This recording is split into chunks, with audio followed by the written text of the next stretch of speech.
Welcome back, and thank you so much for checking out the Mind Over Mic podcast. I'm very excited about this episode today. This is probably one of my favorite human beings I've ever bumped into on this wild ride we call life. This guy is a mess. That's really the only way I know how to describe this episode. It is an absolute mess.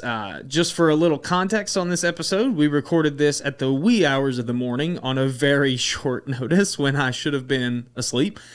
So I apologize in advance for the fact that it seems like we are completely out of our minds, because we were. This is a fun one. This is a very fun, scattered episode where we talk about a little bit of everything.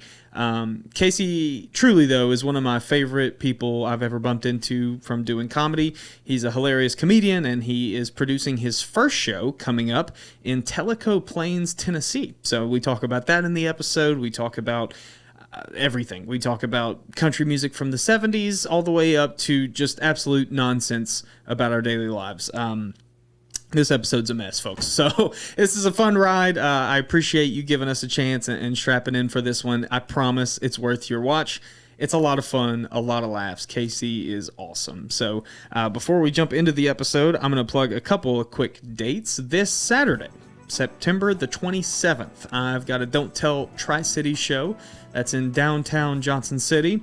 That's going to be at a first-time venue. It's a place we've never done a show before, so we're very excited.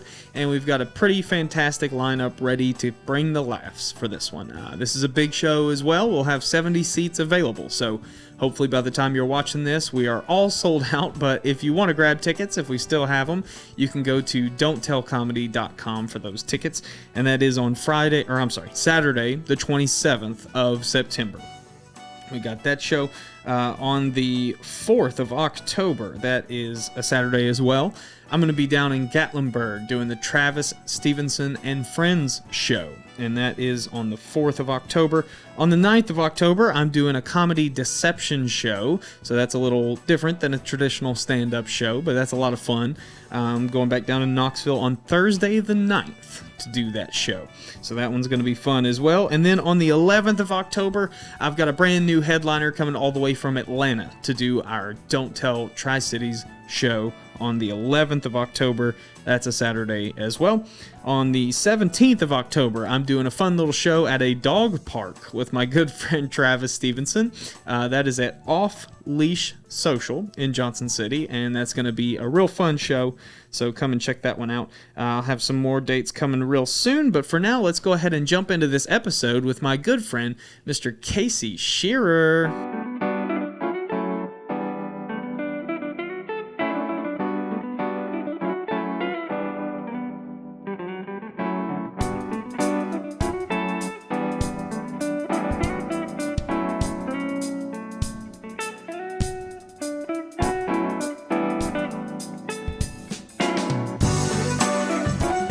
Is that around Black Friday this year, I will spring some upgrade. We are putting all of our money into Black Friday. Yeah, that's where I'm at. That's how old I am. That I'm like, is it Black Friday yet? I'm gonna go throw bows in a. Where do you shop for stuff like that? In probably Best Buy, Bristol, Best Buy. Yeah. No good pawn Don't act like we're the there. only place with a Best Buy, dude. Bristol's got...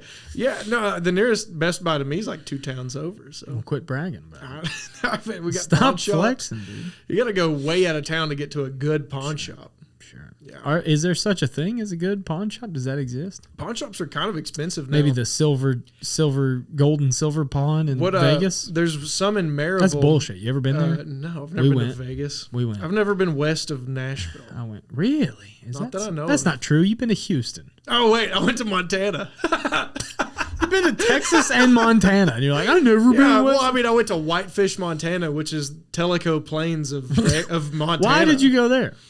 Under the Big Sky? Is that where that's at? Yeah, they have that festival, Big Sky. And Big Sky. My buddy who was in Knoxville at the time, that's his hometown. And so his mom's house is like 10 minutes away from the field they do Big Sky. Oh, that's cool. And his now wife, we went to high school together. And so I was friends with them. And then they just moved to Bozeman. Also beautiful.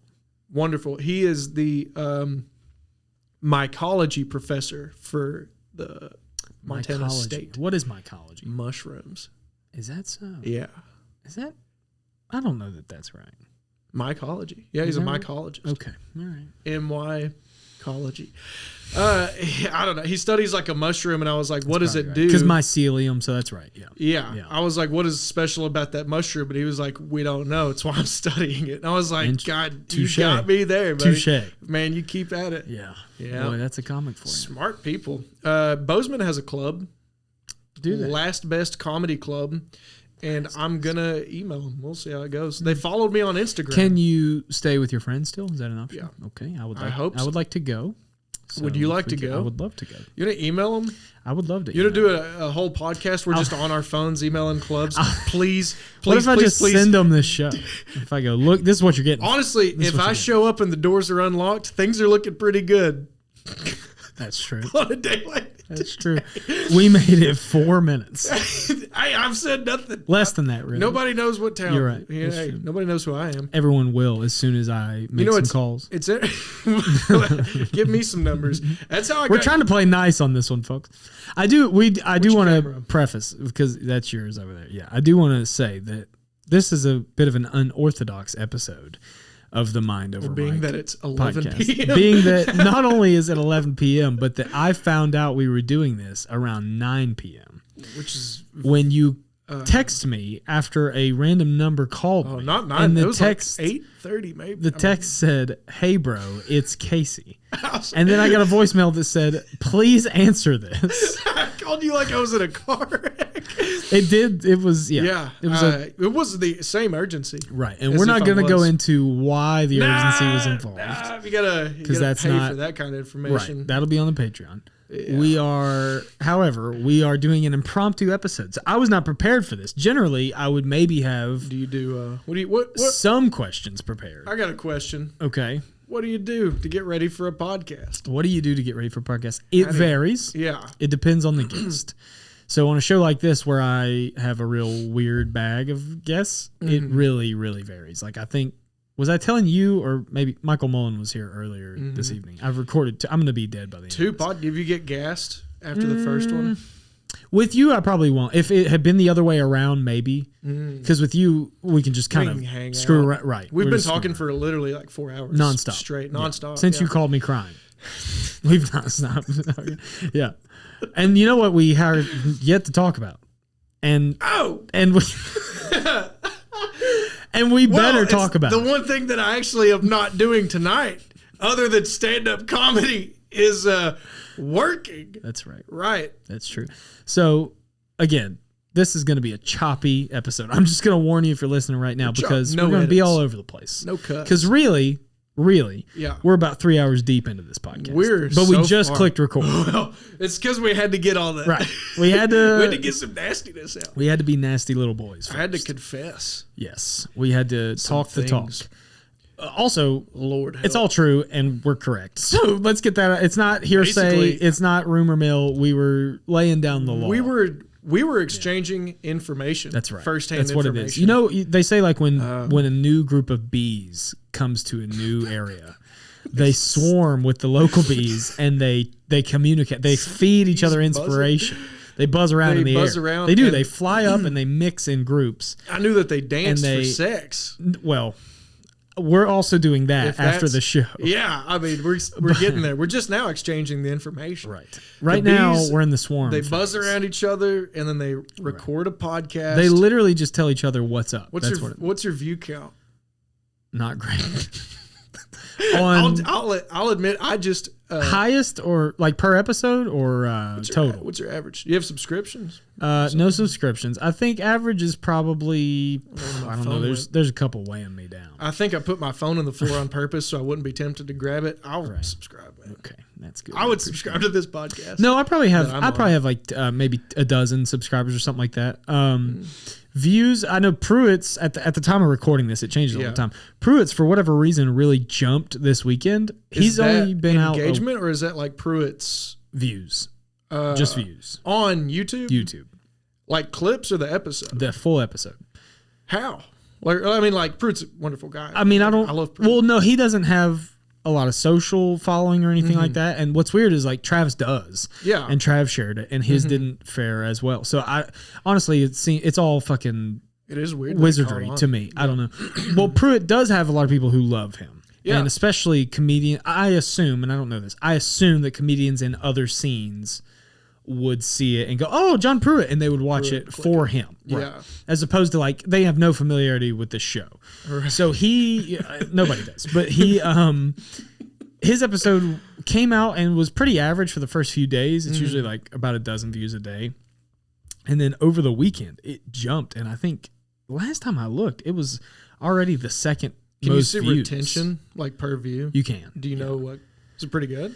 It's decent. I think the analytics, it's different You for can every get sucked episode into too, stats and it'll crush you. Oh, I know. It's so well, it's like, it'll basically just tell you how much of the 90 minutes they watched. And I think the average is not great. I think it's 30 minutes or something. Are you're doing video to Spotify? Did I see that? It's just audio on Spotify for now because Spotify is a nightmare to work with. Really? Yes.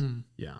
Don't do it. I get. Do you have by any interest in a pod yourself? I could see you doing it. I think I could totally do one. But would you want to do it solo though? I couldn't edit it. I have no time to do stuff like that. So, but like you mean hosting wise or something? Just like you and a mic and a camera. I don't know if I would want to do just me. I could talk I think you could do it for the amount of time, but I need to do something in my area to where people can enjoy me and be like, I mean, that sounds head ass, but like that's why you do it, right? So like people can get a taste, get to know get a you. feel for you, and then they're like invested into you more personally because like I'm trying to do my show. My first show's in 3 weeks or whatever. Yeah. And what's the date? The 25th, September 25th. Tellico Plains. Okay, you hear that? Talking. You hear that, Bristol? I'm gonna make sure this is out by then. Oh, thanks, man. Let me. That'll be cool. I mean, I'm gonna check and see if it. And I am like, I'm not like doing a pod tour because I don't know that many people, but I am. There's a couple of my friends that have podcasts that I am trying to get on. This will be out on the. Have you seen Good Cop Rad Cop's podcast? I have seen them. It's their podcast. I don't know if I've seen their pod. I've came out seen with a them pod. live. Oh, they're incredible. Tell you what, just for you, I'll move some stuff around. This will be out on the 23rd. So this will be out 2 days before Casey's first show. That? I'm on a real life show. Yeah. I made it. You made it. I made it. Congrats. I'm in Nathaniel Brewer's apartment. Yeah. And he made me a cup of coffee. I did do that. A real pour. I'm not proud of it. I'm going to be honest with you. That was a pour. He actually made several cups of coffee. I kept adding until to he the got mix. it right. Yeah. Which I get. Well, normally I would just make a simple latte or something. But of course, fucking Casey needed some kind of fancy ass We might not drip. have coffee buffs in the audience. Yeah. But if they get it, they get it. You're going to Raleigh. They'll get it there. That's where it was a cool tie-in. yeah, well, I am going to I'm thinking of Counterculture there in Durham, aren't You know they? what's so funny? Today I text Travis Stevenson. He comes up on every episode. Counterculture, Asheville. I text Travis Stevenson and said, I'm going to Raleigh. Give me some coffee Rex because he knows everything about coffee. You know what he said? That's where Counterculture is. Yeah. That's the second time Because today. it is where they are, and their coffee. The only I don't know. What's the deal? Tell me about Counterculture because I don't know. I worked at the one coffee shop in Tellico Plains, Trout Mountain. They're not going to see this. No. I will tell Cheryl manually that I was on a podcast. It said the name of the coffee shop. You know what she would say? What the fuck is a podcast? She might. Yeah. Anyways. Which is a fair question. So like when you start a coffee shop, you don't roast the beans most of the time. Right. So Honeybee in Knoxville roasted their beans. There's a place in Cleveland, Tennessee. Does Rembrandt's? Called Bond Life. They roast. They do. So, but usually what you get is like you'll buy beans from a roastery, you know what I mean? Someone else that roasts beans. And where I am, a lot of it is from Vienna, based out of Maryville. Like a lot of the shops serve the same coffee, Vienna, and it's good. It's fine. Counterculture is where we went to, and they took us to Asheville to get trained as like baristas or whatever. Oh. And it was honestly one of the coolest things ever. That is cool. It was incredible. Barista training can be fun. It was fun as hell. And like it was the first time I was ever in Asheville. And last time too? I've been 2 or 3 more times. But for what? I'm kidding. Don't answer that. I took a girl I wasn't dating to an observatory to watch space. Yeah, that makes sense. And that's Casey Shearer, folks. That's who you're here with for the next I'm the 80 minutes. romanticist, barista, Yeah. maintenance, industrial maintenance technician. Yeah. What else? You are a complex Real fella. estate agent. I am quitting real estate for sure this month. I'm gonna. Just now? Didn't you quit a long time ago? Well, I mean, I'm gonna go tell my boss I'm officially quitting soon. You have a boss still? I'm at an agency. When's the last time you put any effort I've towards? sold one house and 2 hills. In how long? 4 years. Those were all the first year. I hate real estate. You've sold one house and 2 hills? 2 hills. 2 hills in one plot of land, or is that 2 separate transactions? 3 transactions. Right. Wait. One house, 1 hill, and then another hill. And by hill, you just mean the land. It was 5 acres. It was a few acres, and it was a big hill. I didn't even sell him the holler. I sold him the slight. I hope that reads on the mic. The slight noise that came from you during that silence as you. I fucking hate real estate, dude. This is the craziest episode I've ever done. I'm happy that I did it because I know a lot about it. The house I sold, I made $10,000. Okay. And it was the easiest thing ever. Every other experience I've had with real estate has been dog shit. Well, you know who you could call for some advice. I was thinking the other day, and I was having some. You're having some what? I was having some silly liberal thoughts. Silly little liberal thoughts. Yeah. Honestly, just about why I'm a feminist and some other things. Right. The best part is no one listening knows that inside joke. That's and good. he won't watch this in Thank order God. to get it. So that's just for us, folks. Well, I have to go to my boss, my real estate guy, who's a wonderful guy, and I have to tell him that I'm going to focus on stand-up comedy and I'm quitting real estate because it's taking up too much of my spare time. Do you think he's going to say, and who are you again? Like, if you haven't been to the office in 3 years. No, that's the thing is I've been in the office. So like, what do you do there? You just sit around? Last few times I've just watched comedy. I watched the first Kill Tony ever. Is there not a mandatory, like, minimum of sale? Is there... No, well, the thing is... Like, you can be on payroll just not making any money for years at a time. With this guy. Yeah, it's like a... Is this just some guy? Also, this doesn't sound official. No, it's a business. It's like the... They win awards doesn't sound for official at all. businesses in Athens, Tennessee. And I won't even say... I'm sure the competition is fierce. He's a wonderful guy. I'm sure he is. He's incredible. I'm sure he is. But basically, it doesn't cost him anything if I'm like under his... but it doesn't make him to anything. have an active real estate license, you have to be with a brokerage or you have to be your own broker. So your license has to be hung somewhere, or it has to be retired or something. Big yawn, you guys see that? Sorry, folks. This is a late night pod. Riveting. It's 11 p.m. Let me interject for 1 second because you didn't let me finish. Oh. Not only are we recording this on the heels of such a rash decision, in between you showing up at my house and us sitting down to record this, we went and pounded some Mexican food. Ate some good Mex. Some Bristol Mex. Mm-hmm. So at some point during this episode, there is a chance that we're going to have to take a pause. You can get some gurgles. This is a late night potential gurgles after podcast. Black coffee. And black coffee at 11. Coffee. I am off the rails, dude. My sleep journal is going to get some entries tonight. Let me tell you. Dear journal. Dear journal. Potted with Casey today. About time. And we haven't talked about it once. We still haven't talked about it. About what? Work? We haven't talked about work. Also, man, you know what? While think that's going to retain your audience? While we're derailing every 2 seconds, let me say this for the listener because they've already clicked off. Mm-hmm. The reason I keep asking Casey, can we tell the story? Is that okay? You can tell me anything. Okay. Yeah, or you can tell me. I'm here for you, buddy. Okay, all right. No, you can. The reason that I keep referencing this idea of us talking about work, quote unquote. Oh yeah, wonderful. Is that at a? I don't even think that guy remembers. Go ahead. One time at a stand-up comedy show, not long ago, not in a galaxy not that long ago, a few months ago, I was on a show with Casey, and Casey was on stage, and you had relatively just started your set. I think you were pretty pretty early in there, working through. I don't remember who I followed, but you had gone maybe one person before me. Is that right? One or two. Yeah. Yeah. And what do you want? Well, no, I just. Do you want? I mean, so our material overlaps a little bit. We have a lot of similarities. A lot. We have similar childhoods and we have tragic upbringings. Right.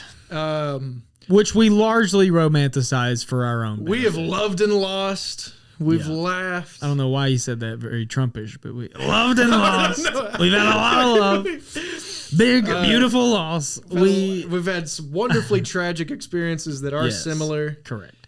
So our material on stage is somewhat comparable. Let's just say that. Yeah, it's the same genre. Themes. Yeah. Same themes come up. Right. Family, loss. All right. Fathers abandoning us. Grandfathers being important. All that shit.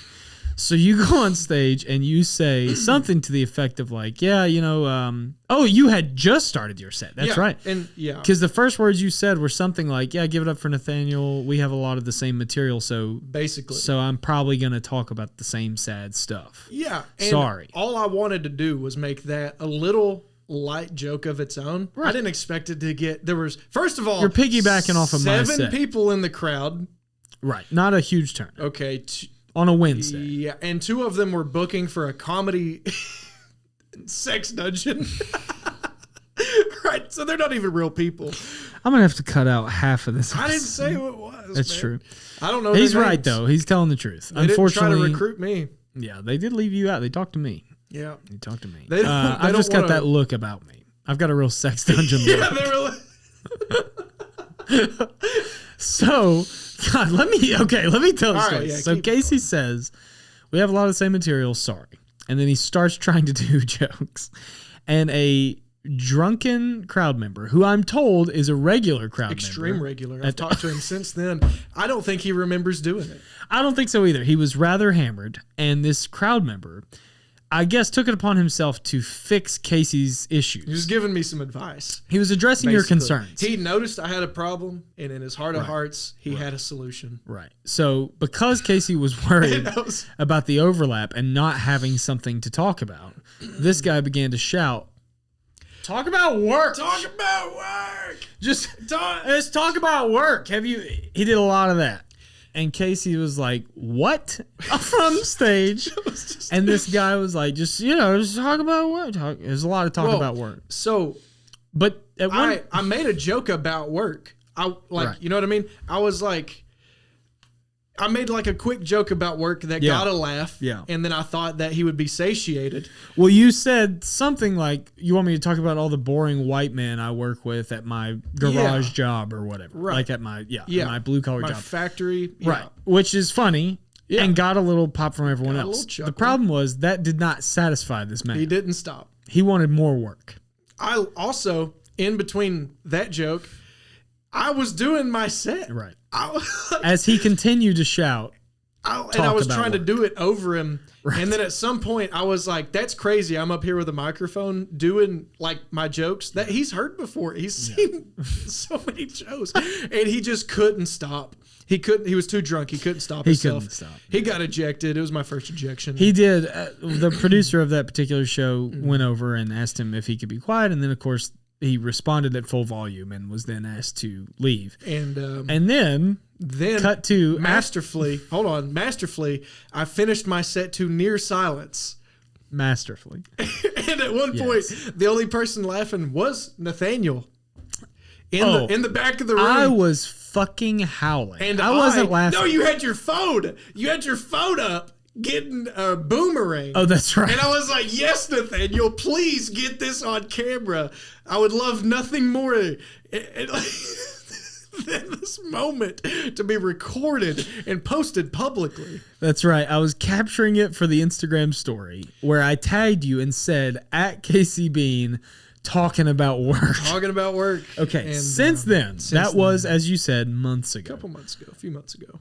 Nearly every time I've spoken to you, I've made a point to say something like, you know what we should talk about. Yes.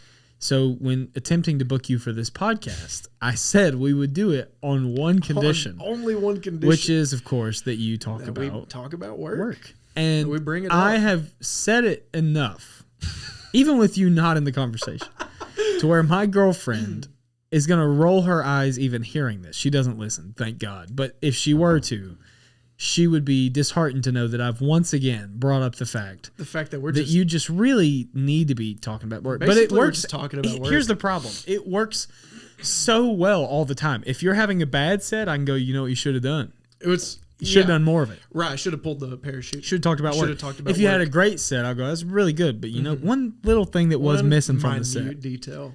Should have talked about work. I didn't talk about.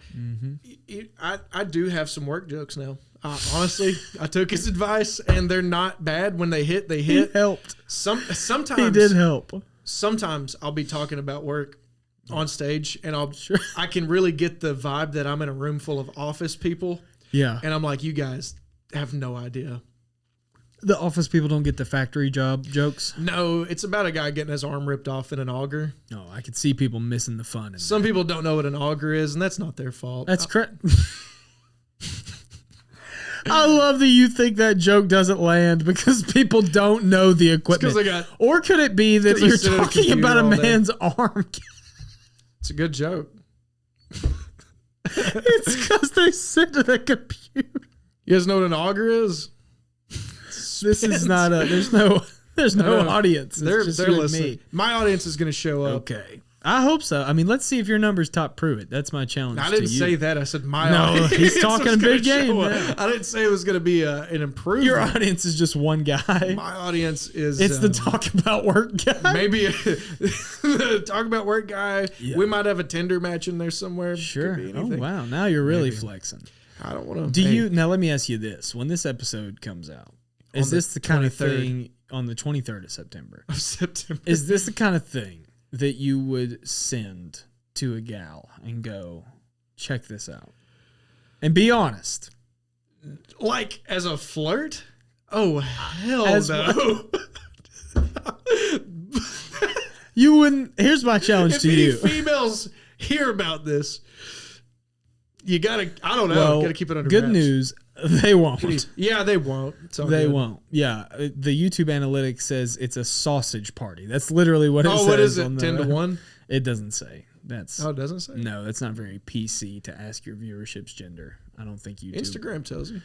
Yeah, but I don't think YouTube's down with the Snapchat tells you now. Did you know that? I checked my Snapchat. You know my biggest reach of stories is Snapchat. That makes sense. Is that one of the avenues upon which you tried to call me earlier? Because every social media was What's buzzing. your Snap, bro? Hit my Snap. Let me just announce it here on the pod. You got your little QR code? It's not hard to figure out. I'll say that. You can probably just search my name and get it. But that's a good point. Yeah. Talking about work, dude. Talking about work over here. It's what we're here to do. I'm a factory guy. It's the Lord's work. That's what we're doing. You gotta watch out for slips, you are trips, a factory and falls. guy. Now let's get serious for a second because I want to attempt to put some content into this episode rather than just nonsense. What? Talk to me about let's talk about work. You want to talk about work? I want to talk about work. So you work third shift. I work kinda. Yeah. You work kind of third. You work an unorthodox schedule. Or night shift for sure. Yeah. Right. 6 p.m. to 6:30 a.m. Okay. Mm-hmm. Which is insane to me. Well, it also I don't know. Backs up the fact that we're both having coffee and I'm yawning and you're not. It's not lunchtime for me yet. Still coming up on lunchtime. I don't know. Do you eat? I mean, are your meals that backwards? It's completely back. It's like completely opposite. Yeah. Wow, you're nocturnal. Yeah. Now, even on my off days, you're feral. Such as today, which was not supposed to be an off day. I took vacation to make it Today on his vacation day. On my vacation. Right. You're still nocturnal. To Bristol. 3 hours away. That's right. Yeah, I don't flip my schedule, though. It's too tough. Some people do. Nurses got it real bad. They'll just tell you got to come in like tomorrow night for 12 hours or something, which seems like it's really inhumane. Yeah. For not only the nurses, but the people they're trying to keep alive. Right. Because the nurse is asleep in the coat closet and you're dying. Like nurses are also bad people. Okay. They're good professionals. I mean, outside of work. Yeah. I'm not gonna lie to you. I've been with a few. I'm backing you up on this. I think I'm with you on this. Yes. Not all of them. I have had There's some good nurses. we'll call it a relationship. I have had relationships with two nurses. Healthcare professionals. Easily two of the sickest human beings I've ever known.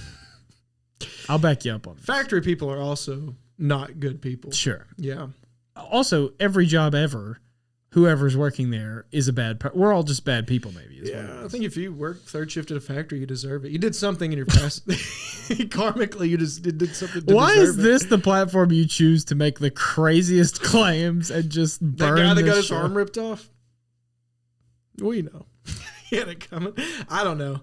That was in an iron foundry. I don't have it. My job's not that bad. Iron foundry. Wait, did you work in the iron foundry? No, I knew a guy. I knew several people that did, and I've heard the same story from different people about the guy that got his arm ripped off in an auger. What's an auger? Spins.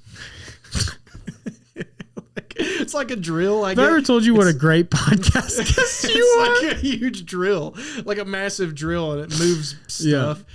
And arms are nothing to an auger. Oh, sure. Yeah. So, anyways. No, I mean, I've seen a lot of those videos, on whatever, Reddit and shit. Of like, people you know what they dig post holes and, with? Like when they're digging fence posts? That's an auger. It's like a corkscrew that moves for the ground. Yeah. Okay. And why was he near one of those? This one was probably in some kind of big case thing because it's probably like metal chips or something. I don't know, or sand. Oh, okay. There's no telling. He was a maintenance guy, though. Oh, he's working on it. And he fixed it. It was working. Got it clogged up. Get fired up. It was somebody's job to go get his arm out of that auger. That's a toughie. This is a terrible episode. Those guys get paid so much. They got paid so good for that. To clean up an arm? Just hourly. They got paid pretty good. Because it's an iron foundry. They hire felons.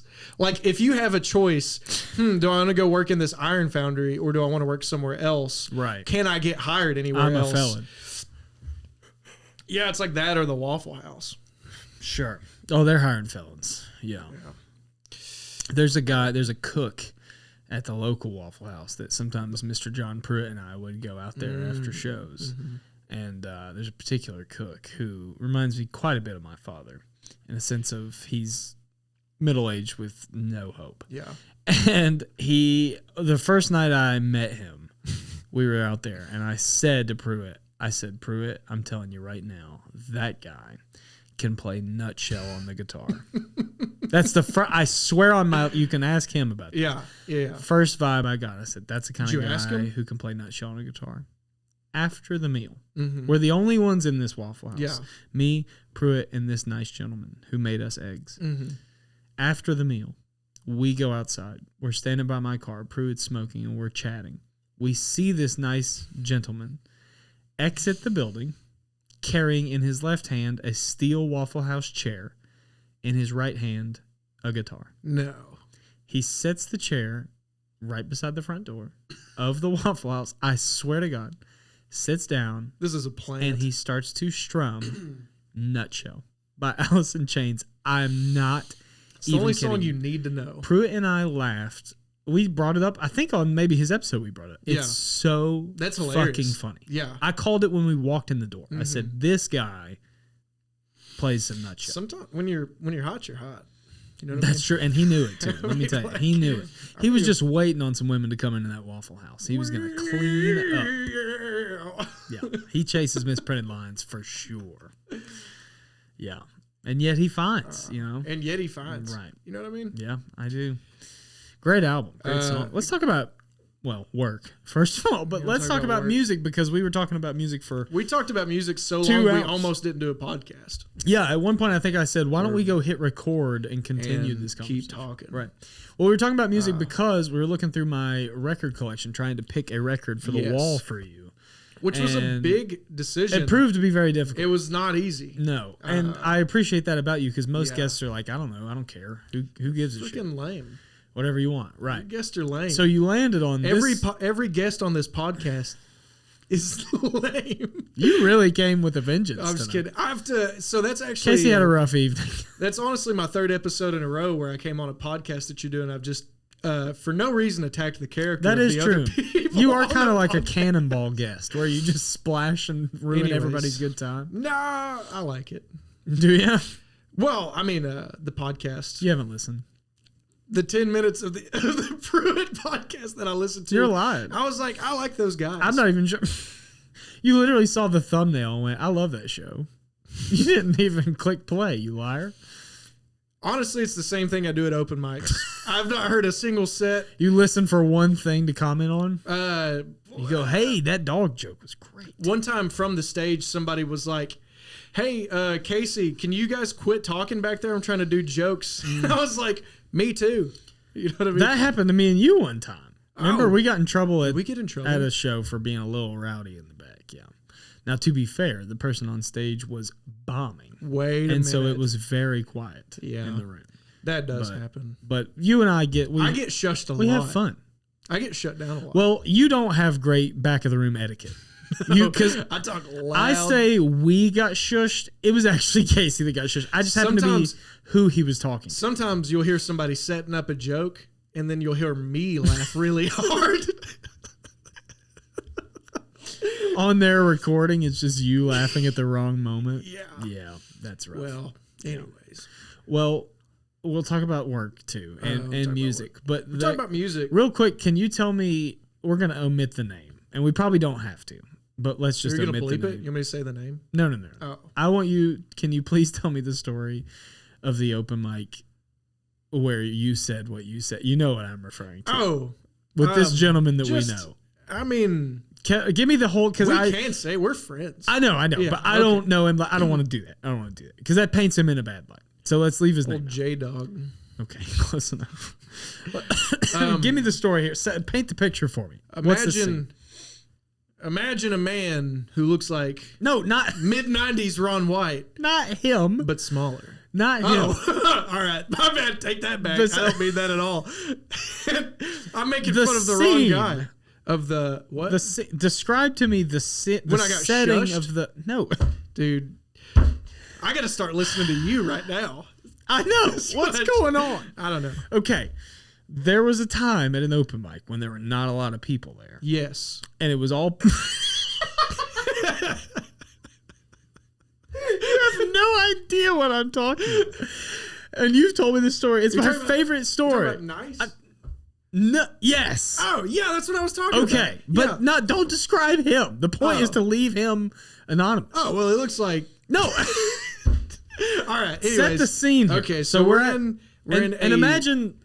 Hopefully, we have a listener right now who, God bless you for sticking through it, who Any has listener never at been all? to a comedy open mic. So an open mic is a thing where you're all in a room together, and the idea is where comedy starts. It's where comedy starts, and the idea and is dies.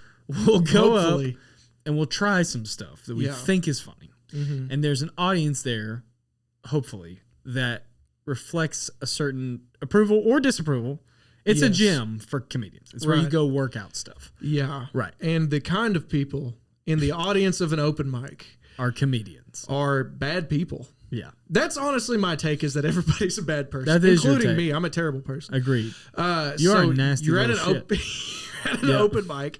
And the audience is comics. Right. At a good open mic. Typically. At a good open mic. Right. Your crowd is comics, and people who watch open mics. Right.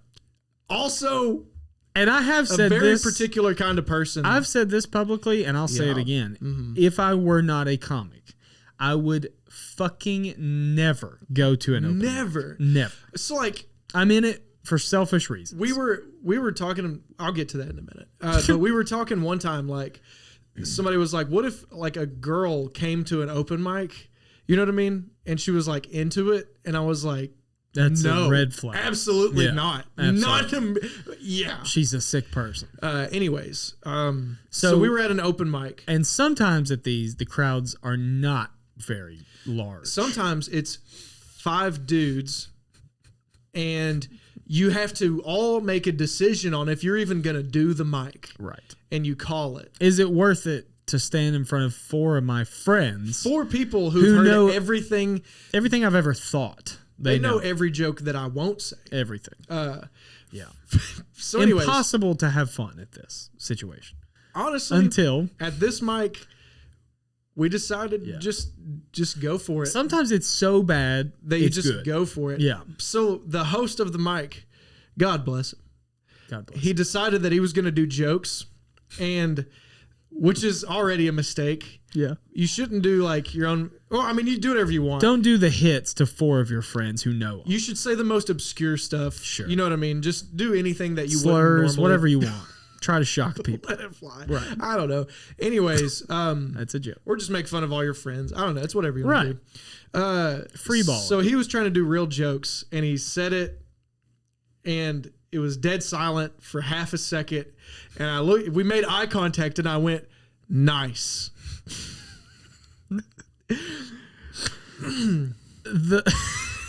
And I kept staring at him. For someone who's maybe not a comic or has not been to an open mic, I don't think there's any way for me to convey No way. deep, gut-wrenching feeling that I get when you tell me that story. You host a mic that you don't want to host. You're telling a joke that you don't want to tell in front of people you wish to you 5 didn't people even know. that you don't want to talk to. Yeah. And it does so poorly that and the way you told me the first time, you said, I took a beat. I took a beat. I gave it a second to breathe. Joke. Nice. I waited for everybody to not laugh. Right. You know what I mean? You did give him the opportunity to realize that it didn't work. The minute he was about to start his next joke. Nice. Incredible. Also, honestly, some of my best work. That is top tier comedy. I'm a genius. Great timing. You could have said something real nasty in that moment. You could have said, you suck. Oh, yeah. You could have said, boo. You could have said anything. Nothing is more damning in that moment than nice. Do you ever like trying to tell somebody, No. you're trying to like hash out a joke? I mean, or somebody trying to hash out a joke with you and it's really bad? Yeah. Unfortunately. Honestly, I don't even know why I asked that question. That happens to me all the fucking time. Comics or non-comics? Comics. Well, I was doing an open mic one time, and the door was blocked. It was at JJ's, you know what I mean? And so like, cool spot. Honestly, there was a decent crowd, and the door was like hard to get to. Mm-hmm. And this guy came up to me, and he's somewhat new, and I don't know what he's doing. He's young, and I don't know what he's got going on. Okay. He tried to roast me one night on stage, and I was like, I don't know you. Well, like that's a whole other thing. You can't roast somebody before they get on stage to a crowd of people who doesn't know who that person is. It just didn't work. Also, why was he trying to? What did you do? I have no idea. I don't know. I was in the back talking. He just saw you and he was bombing and he was like, "This will work." I was standing right in front of him. Oh, you were talking. Actually. That's why you were talking. He was already doing the joke. You weren't being quiet. He came up to me and he was like, he hasn't like got his first like good joke yet. He's written jokes. You know what I mean? He's getting there. He's new. He knows how to structure a joke. I'll give him that. He doesn't just spew. Okay. But anyways, he was like, "Oh man, he was like talking about the door being blocked. The only way out would have been over the stage, like the only non-awkward way out without like bumping into people." Right. And he was like, "I'm gonna tell the crowd it's like a drive-through, and we're just getting what we want from them, and then going out of the door." And I was like, "Yeah, man, try it." You know what I mean? Oh, you're such a dick. No, you knew that was gonna bomb. He knew it was gonna bomb. I think he was making fun of me. He was by telling me checking to see if you'd back him up or not. I wasn't super nice about it. I mean, I was just like, I'm all. You know who does that? Who does it? Jared Hazen used to do that shit to me all the time. One time we were out back, and this is when I was brand new to comedy. Yeah. He was actually a huge kind of mentor, I guess. Starting, he was very kind to me when I first started, and he had a lot of valuable, relevant advice at the time because he had been doing it much longer than me. And I ran this thing by him. I was like, I'm thinking about saying this tonight. And he was like, you should. And I was like, really? And he was like, yeah. And I was like, okay. Because I thought it was kind of mid. But he reacted in a way that was like, yeah, do it. So I go up and I do it. And it fucking bombs. Flatlines. Yeah. And I came off stage. And I went straight up to him and I said, what the fuck? And he said, what? And I said, it bombed. And he goes, I know. And I was like, but you told me to do it. And he was like, I was just going to see if you'd trust yourself or not. Yeah. He was like, trust your judgment. If you think it's bad, don't do it. And I said, what kind of Jedi mindfuckery is this? Well, it's an open mic. I mean, somebody's brand new at an He open mic. knew it was bad. I knew what this guy told me was bad. And he wound up not even saying it, but I was like, I don't know, man. You have to try it. Like, that's what the open mic is for. Sure. And that's the only advice I'll like try to give people is like, just go say it if you want to. It doesn't matter. Right. Like if it bombs, who cares? It matters so much less than you can imagine. Yeah. And he said, okay, I'm going to tell him you told me to say it. And I was like, don't do that. No, He called my bluff. Right. I was like, no, I wouldn't do that. Don't drag me And he in. goes, oh, it was that bad, huh? And I was like, oh, you got to go tell him. I don't know. You got to try. It was funny that he called me like that. Yeah. Did you get was there any comic that was, and you maybe don't have to name drop this either, but is there any comic who was like very nice to you or very generous with actual solid advice, like vague advice that still actually fits your path and wasn't very critical or demanding, but, you know, kind of helped guide you along a little bit? Did you encounter that at all? Because it's kind of rare. I don't think anybody gave me like a real, like, incredible nugget. Sure. A couple of pieces of advice that I remember getting. I mean, I had a lot of people that were nice to me. I don't think anybody really big dogged me in the beginning. Yeah. It is just such a friend making, like, you just have to be around and be nice. It's a social and thing. meet people, you know what I mean? But so like in the middle of me trying to get decent, any kind of decent at all, which takes a while, I was doing. And one day you will get there. Oh, we're still working on it. If I ever talk about work, that's what you could use a little bit more of. Well, that was whenever like Casey Rocket was like, had just got on Kill Tony, and we had a lot of similarities other than our names and the way we look so similar. Right. And they were like, you just can't do that anymore. Yeah. And so I had to change that stuff. Now I'll say this, and we're friends. I want the audience to know we are friends. We're good friends. In the early days. Yeah. What I was told about you before I actually laid eyes on you myself. Yeah. Was he's doing Casey Rocket. Yeah. Okay. Then when I saw you, what I said back was, I think it was personal to me because I often, not as much anymore, but especially in the early days, got compared to Shane a lot. Yeah. And similar to your thing, Shane and I look somewhat similar. We have somewhat similar stature. We, you know, our sense of humor is somewhat similar. Our delivery is somewhat similar. Like, there are actual uncontrollable things about me that are similar to Shane. However, I have said since day one and still say, I am more a writer than a performer. So I knew in my heart all along, I wasn't doing Shane Gillis because the writing is me. Right. So if my mannerisms are that or whatever, obviously we're all influenced by.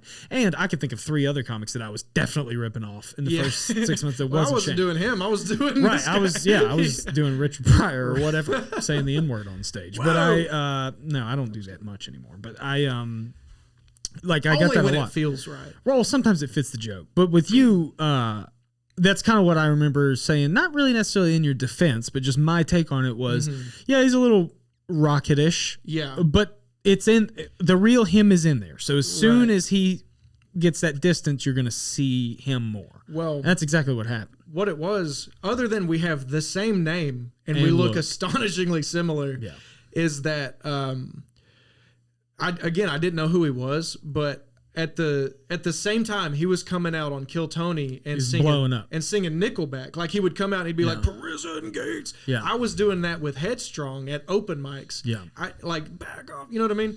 And I was But the overlap you were not aware of, the similarity. No, not at the time.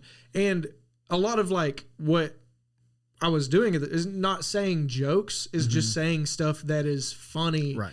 It's very and you can't even say riff. He has such a lockdown on the word riff. You know what I mean? It's like his thing. But I mean, like, you others can have it. Before him though. Like, I just had to change, and I had to get better at writing.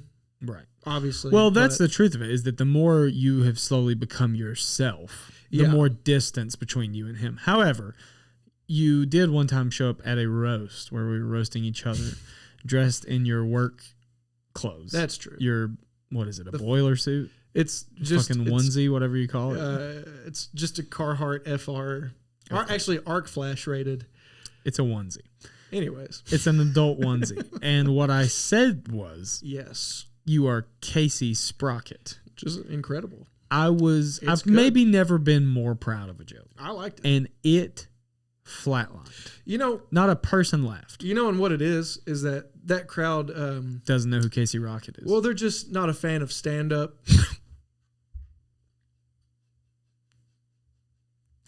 They weren't fans of stand up. It's true. You know what I mean? It's probably like an older normal crowd. It's more of a. I almost say I can't. Don't say the thing. It's too close. It's too. Half of this episode is just Casey trying to get me in trouble. That's really what this is. Is him trying to ruin every connection I have in the world of stand up. But anyways, I agree. More of a gen pop crowd. It really didn't hit. Yeah. And it might have been. It's like, what if we just do a 2 hours of inside baseball? That's literally what we've done for the last. It's incomprehensible to the outside person. That's the last 49 minutes. That's exactly what that is. I have two podcast fans. You know what I mean? You do? I have 2 people who may listen to this podcast. Okay. Give them a shout out. I hope. Tell them what's up. Why do you say you have 2 podcast fans? Because they listened to the other episodes that we did? Yeah. Okay. They did like it, for the record. Let me say that. They enjoyed it. Casey also was on the Talking Bits I was on the Talking Bits podcast. He was my guest host for 2 episodes, which was supposed to be about 6, but due to some scheduling conflicts, it wound up being 2. It was 2. While Michael Rose was in France, I believe. France? He was touring Europe with his wife. Living high on the hog over there. Yeah. And you came in and very aggressively talked shit about him. So bad. In the basement of his house. I don't think I've talked to him since then. I showed up to his house while he wasn't there, called him gay. Yeah. And then I haven't talked to him since then. I hope he's doing all right. I mean, I guess. I don't know. He's just got those silly little liberal thoughts. Close some houses, buddy. You know what I mean? Yeah. I hate real estate. I can't express to you how much that job sucks. Let's go back there. Tell me about it. It's a nightmare. Why? Just trying to get people to buy a house. Yeah. They don't want to. Well, you would think that like somebody, they call you, right? And they're like, I want to buy a house. And you say, okay, let's go look at these houses. And they're like, we don't like any of those houses. We also can't afford it. Yeah. And then you're like, well, then you can't buy the house. And they're like, you suck. You suck. Yeah. They hate that when they can't afford a house. It's your fault. The poors hate it. The poors, they don't love it. They don't like not being able to afford houses. And all I got to say to that, go work in a factory 12 hours every day. I hear they make pretty good money. Now, I do hear that if you take vacation, sometimes it could cost you your time and a half. Well, sometimes stand-up gets in the way of real estate. Right. if you're doing side stuff. Sure. You go on a vacation. Life's about balance. It's priorities and balance. To, what is this town known for? Who knows? NASCAR? Yeah. We got a casino now. You been out there? No. You want to go? I'm not a big gambling guy. Neither am I. You want to go? Yeah, I could go. After this? You want to go out to the casino? After this? Are they open on, what's today? Brother, it's a casino. Is it a Wednesday? It's 24/7. Is it 24/7? It's 24/7. You think we could do an open mic at the casino? You can go out there on Christmas morning. I like stuff that's open on Christmas because I work a weird shift. And so, like, I'll do Waffle House Christmas. There's a place in Knoxville called Scholzbrow. They usually are open on Christmas. German place? Yeah. Sounded like incredible. Really? Wonderful place. I love beautiful. We got one in Johnson City. Great food. Schnitzel? Freiberg's. Yeah, they got Freiberg's. Just opened a second locale, actually. They got schnitzel. Shout out Freiberg's. Freiberg's rules. They got schnitzel. They got spitzel. What's that? They got, it's like a little... I think it's pasta, but it's like in the shape of rice. It's similar to like orzo. You ever had orzo pasta? You know? Yeah. Looks like rice, but I've heard of orzo. Spitzel is like a little... It's a German I feel like a woman pasta told me kind of. about orzo. Okay. I don't feel like... A little bit of unnecessary misogynist tone in there. That's fine. I feel like a damn woman told me about. Woman told me. That's women. That's woman It's stuff. woman pasta. Yeah, sure. Pasta's such a woman thing. Do you... Only beans. Some of the sound bites from this episode. You only eat beans and wings. Beans and sardines, beans and wings. You ever notice you go to a Mexican restaurant and they give you beans and wings? Is that a Mexican thing? We went to Mexican right before this episode.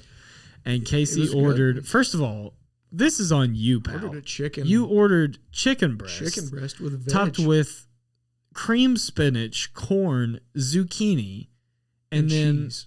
And cheese. Cheese really tight. At a fucking Mexican restaurant. It was really good. And it was served to you with a side of the typical accoutrements. Lettuce. Oh, yeah. Oh, yeah, my bad. I didn't mean to jump it. lettuce, avocado, tomato, and a small cup of a hot beans and weens. Beans and weens. And you said beans and weens, which I had never heard. I've never said it. And I can't stop thinking about it now. About how much better it is than beanie weenies. Beanie weenies. Beans and weens. That might be the episode title. It was delicious. Beans and weens. Beans and weens. Somebody's going to get halfway through this looking for the title. No, they're not. Nah. If you get halfway through this, my two fans. Yeah. All right. Well, I say this a lot on this show, so forgive me if you've listened to the other episodes, but it's important to me that each episode of this show is a reflection of the guests. And this is a reflection of the guest. I feel that backhanded nastiness, beans and weens. This may be the strongest reflection of any guest in the history of Mind Over Mike. I mean, this is literally a Casey Sprocket episode if I've ever seen. So me. Yeah, it's all over the fucking place. Which is you. I was gonna ask you questions at one point. I forgot what they all were. All right. Well, you feel free if they come up. You just throw them out. Okay. I don't know. Talk to me about music because that's something we can actually conversate about. We were talking about music. Yeah, and work. I was. We have a lot of musical overlap where I think so. I listened to a lot of 70s country. Yeah. It was such a beautiful time for country. Because outlaw country or radio country or both? Well, like what we were talking about Willie Nelson. What is Willie Nelson considered? Outlaw-ish. Well, but he has a lot of like jazz too. He founded the outlaw movement, him and Waylon. In Austin? Right. Sure. But prior to that, he tried to make it in Nashville predominantly as a songwriter and then as a solo artist and wasn't finding a lot of success. Yeah. So instead, he kind of retreated to Austin and basically reinvented himself, this authentic version of him. Yeah. That he also got Waylon to do the same. You seen his first album cover where he's like short haired and no beard? Yeah. There's a couple live performances from the Opry. And that album is it Songs by Me or something like that? Maybe. It's got like Hello Walls and some of those like Hello Walls, absolute dingers. Crazy's on that one. And he's Funny How Time Slips Away. Several hits that later got re-recorded by other artists. Like I've heard him talk about Crazy, for example, that he, I think it's maybe on Stern. He said that he wrote that song in his head on the drive from Austin to Nashville. Whoa.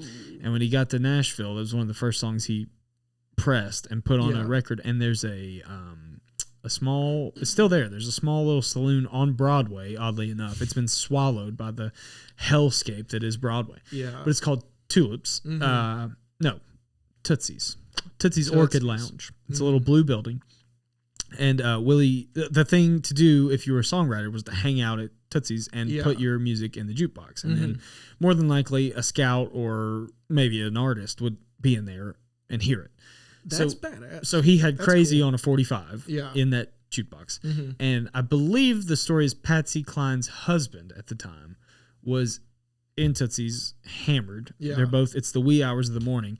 And he hears it for the first time, takes it out of the jukebox, grabs Willie by the shirt, throws him in the car, drives home, wakes up Patsy Cline, puts it on, and then maybe the next day or something, she records it, and it becomes a smash hit. However, you and I talked a little, again, before the show about Willie, and one of my, not complaints, but one of my observations that I'm not the first to make, is that his phrasing and his cadence can be a little distracting on certain tracks. Yeah. But when he writes a song, to do it any other way is difficult. So Patsy had a real hard time trying to cut that record because she was trying to do the way that he was doing it. Crazy for feeling. So she couldn't, because he like sing talks it. Right. That is the perfect example of what you were talking about, and I do know what you mean. But then when you hear her, very melodic and rhythmic. She kind of changes it to like the pop hit that it is. Yeah. She had to, the way I've heard Willie describe it is that she had to really cut it a lot of times and try to step away from hearing him sing it. You know what I mean? Like when you've only heard one person sing something, it's hard to you just sing it that way. Yeah. Right. Have you heard the original version of You Never Called Me By My Name? From the guy that wrote it? John Goodman, is it? Friend of mine named Steve Goodman, maybe. I don't know. Oh, yeah, no, that's Steve Goodman for sure because he mentions says it in another song. Yeah. Yeah. Or David Allan Coe mentions it in his version of that song. Is it that song? Yeah. Oh, he also mentions it in a different song. Because he does the first. Oh no, it is that one. Yeah, he goes. A friend of mine named Steve Goodman. He wrote the perfect country song. Right. Yeah, right. and then he does the last. Didn't talk about a mama or train. Steve Goodman's version has like 15 different more verses. Yeah, but it doesn't sound anything like the David Allan Coe Are you version. familiar with the new cover of that? It's by a young lady, and I cannot fucking remember her name. This was shown to me a few weeks ago, and it was playing on repeat in my house. No, I don't listen to women. I don't. That's a joke. I love Sierra Farrell. Do you? If she ever sees this, something about her. I love Sierra I just Farrell. can't. I don't know, man. No disrespect. I think she's very talented. Yeah. But as far as I'm going to sit down and listen to her, something in her voice bothers me. Okay. And I'm not exactly sure what it is. Okay. I'll tell her. Well, yeah. All right. Firm stance. Anyways, this gal, and I'd love to know her name. Let me look this up real quick. Look that up. You never even call me by my name, and I can't remember her name. I can't call her by her name. But it's very good. That's what I was going to say. It's a little different. It's a little more. It's newer, obviously. It's a newer sound, and it's a little bit honky tonk. I might know who it is. But it is really, really, really good. Do you have a favorite cover that you'll die on? Like, I think the cover's better than the original. Yeah. Oh, I have a bunch. I like covers. I'm not going to say they're all better. Yeah. I've had friends who hate covers. They can't do covers. A lot of times I hate them. There's a lot of bad covers for sure. Here's one that you'll probably at least are aware of. You might not agree. And I don't necessarily think it's better than the original, but I think it's a great cover. Is Comfortably Numb, Stained. No, that's a good one. It's great. Have you heard it's a Linkin Park Crawling, just Aaron Lewis? Yes. So good. Aaron has a lot, actually. Yeah. The lead singer of Stained we're talking Too about. bad He all of does his have other a songs suck. I saw Stained live at the amphitheater Did you near really? Nashville. Yeah, like I love 2 Stained. years ago maybe. They co-headlined with Seether. Seether's probably my all-time favorite band. Is that right? Like pound for pound, I like more Seether songs. You do have the lips of an angel, so that makes sense. That's hinder you. Fuck. Oh, sorry. Who gives a fuck? It's the same shit. I do. Seether was Fake It. Oh, yeah. Who's to know if that love makes Seether. sense for you? Anyway, so they co-headlined it, and Yeah. it was You know what? Sorry. it keep was going. like a country hip hop guy opened. We missed that, and then it was the old singer of 3 Days Grace, his new band. I like him. He's decent. Adam something. Adam something. Yeah. Saint Asonia, and then it was Okay. Seether, and then Stained, and like Stained 70% of everybody left when Stained got up. Really? God, they His new rule. album sucks so bad. Well, it's not even new anymore, but it sucks so bad. He's also become a very controversial. He goes on crazy rants outspoken Republican political figure. during his shows. He didn't do Right. it on that one, but I've seen videos. I mean, he of was it. just on Tucker Carlson's podcast. He's Oh. like pretty far right Yeah, I don't at this even- point. He's I don't even get that kind of news. right. Yeah. Well, I got it because I like him. But I'm Tucker sorry. Carlson. Again, if anybody gives a fuck and is Yeah. listening at this point, I do apologize. Slim It is chance. not it is a David Allan Coe cover. It is not that song. It is If This Is Just a Game. Oh my God! Great song. I'm And the cover is by a young lady named Emily Nenni. Nenni. You'll have to check it out. I'll send you a link. That is the gal. Very good. I was in like a back and forth Spotify. Oh, I know that girl. I know That's that her. album Yeah. cover. I've not heard that song. It's great. It's I mean, I know the song. I don't know her version. I may be willing to tell you that I prefer that to the original. Whoa. That's how good that cover is. Yeah. That song, I was in this thing where I was going back and forth with a girl. We were making Spotify playlists. God, and, you are such a perv. You know that? Dude. You wanna get into that? That's a fun one. All right. What a perv you are? Oh yeah, drop it. Okay, so In your girl troubles? Hold on. This isn't trouble. This Save is that. beautiful. All right, save it. I want to do this music thing a little bit more because All you're right. the only guest I've ever had on Okay, who I can really go pound for pound we're coming back to Spotify. on this classic. All right, comedy we'll do this. or country. Country. I love country. And it doesn't have to be that. Any music in general. So when we're downstairs and we're looking for an album cover, you're throwing out some different names. Yes. What I'm curious of, where does that inspiration come from you? Like, who's the first person that ever said to you, this is country music? This is whoever. This is Hank Williams. This is Waylon. This is, Okay, so is that, and I think I know the answer, but it doesn't have to get sad, but it can. I don't think my dad had almost no input on it. Okay. Because I was thinking Grandpa. Oh no, not him either. We didn't really get into a whole lot of music. Okay. So probably like my initial music at all was just 107.7 Wivik, like a Knoxville channel, going to school, and it was like the late 90s, early 2000s country. Like Watermelon Alan Crawl, Jackson. Yeah. Dierks Bentley had a lot. That was good. Great. Billy Currington had a lot of good stuff. Fantastic. Love Billy Currington. Yeah. Josh Underrated. Turner. Good. A lot of good stuff in there. He performed at my high school, fun fact. Whoa. He had that cover album of classic country songs. You ever hear it? Mm-mm. He's got some good ones in it. No, but he performed at my high school, and I was not there. But it was in my gym where I used to walk and dream about all the young gals in my class. Nobody did that at Tellico Plains High School. Nobody really came there to perform. It's a big venue. I mean, it was Hank Jr. played there one time. Shit. At your high school? Mm-hmm. What the Back hell? in the 80s, and he was told there's a song where he says you can kiss my ass. I don't remember. If that ain't country, you can kiss my ass. Bingo. He was told not to perform it. Yeah. He did perform it. Well, of course. And he was banned. Yeah. He then years later came back and played a much bigger venue in town, and that was the talk of the town, was that he wasn't welcome back at the high school, so he sold a different show. He sold the Freedom Hall, the Science Hill thing where they do very large events, like thousands and thousands of That's badass. Yeah. Mm-hmm. I remember, I think I was in 7th grade when George Jones died. I remember that specifically.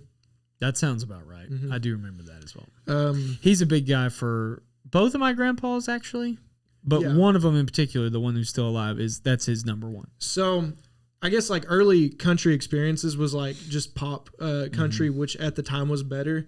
And early 2000s, not bad. I'll say you're gonna get on a little opinion right now. Who's that guy who sounds like that right now? His bad luck. Zach Top.